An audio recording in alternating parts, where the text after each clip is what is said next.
Thailand faces a moment of deep mourning as Queen Mother Sirikit passes at 93. Thailand is grieving the loss of Queen Mother Sirikit, a figure whose dedication to rural development, traditional arts, and environmental preservation left an indelible mark on the country. She passed away on Friday at the age of 93. The Royal Household Bureau confirmed that Queen Sirikit died in a hospital in Bangkok. She had been battling a blood infection since October 17, and despite the best efforts of her medical team, her condition continued to deteriorate. In recent years, she had largely retreated from public life due to declining health.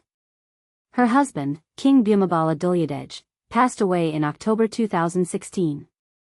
Photos shared by the palace on her 88th birthday captured her son, King Maha Vajiralongkorn, alongside other members of the royal family, visiting her at Chulalongkorn Hospital, where she had been receiving long-term care.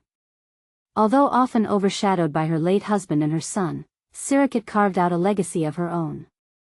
Her portrait adorned homes, offices, and public spaces throughout Thailand, and her birthday on August 12 became the country's official Mother's Day. Her contributions spanned from assisting Cambodian refugees to implementing projects that saved some of Thailand's forests from destruction. But here's where it gets controversial. As Thailand experienced political upheaval, the monarchy's influence came under intense scrutiny, and so did Sirikit's. Rumors circulated about her behind-the-scenes role during periods marked by military coups and violent street protests. Her attendance at the funeral of a protester killed in a clash with police, for example, sparked debates about whether she was taking sides in the nation's deepening political divides.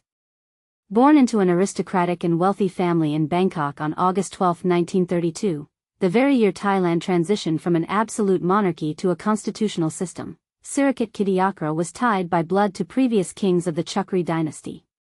Her childhood was shaped by wartime Bangkok, which faced frequent Allied air raids, and after World War II, she relocated with her diplomat father to France, where he served as ambassador.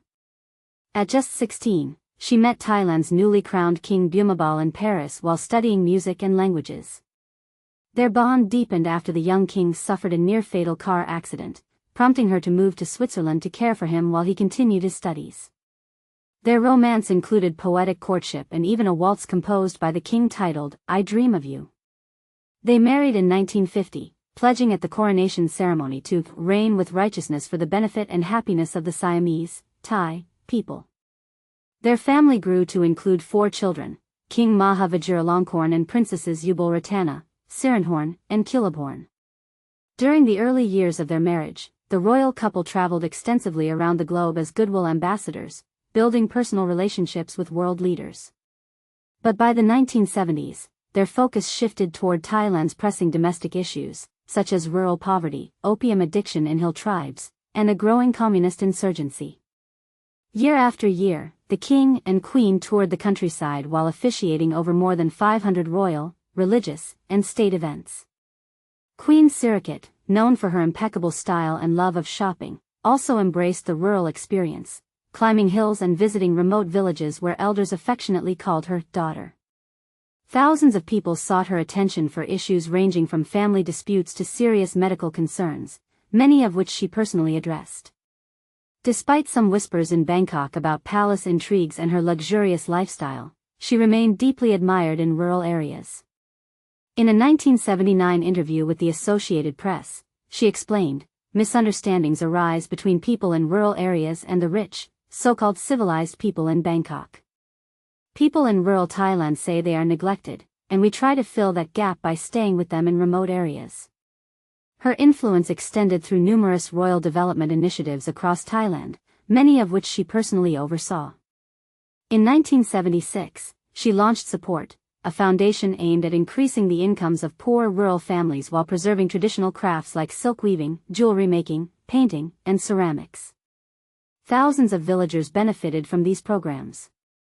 Sometimes called the Green Queen, Sirikit was also passionate about environmental conservation.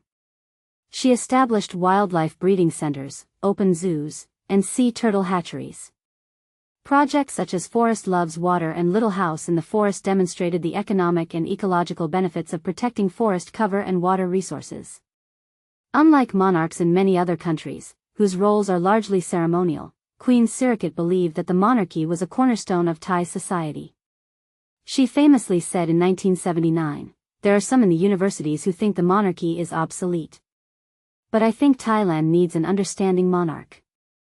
At the call, 'The king is coming,' thousands will gather." The mere word king has something magic in it. It is wonderful. Her passing leaves a complex legacy: a beloved Queen Mother, a hands-on champion of the rural poor, an environmental advocate, and a figure whose influence in Thailand's political landscape remains a topic of discussion. How will future generations view her role, and what lessons can other nations learn from her approach to leadership and service? The conversation is far from over.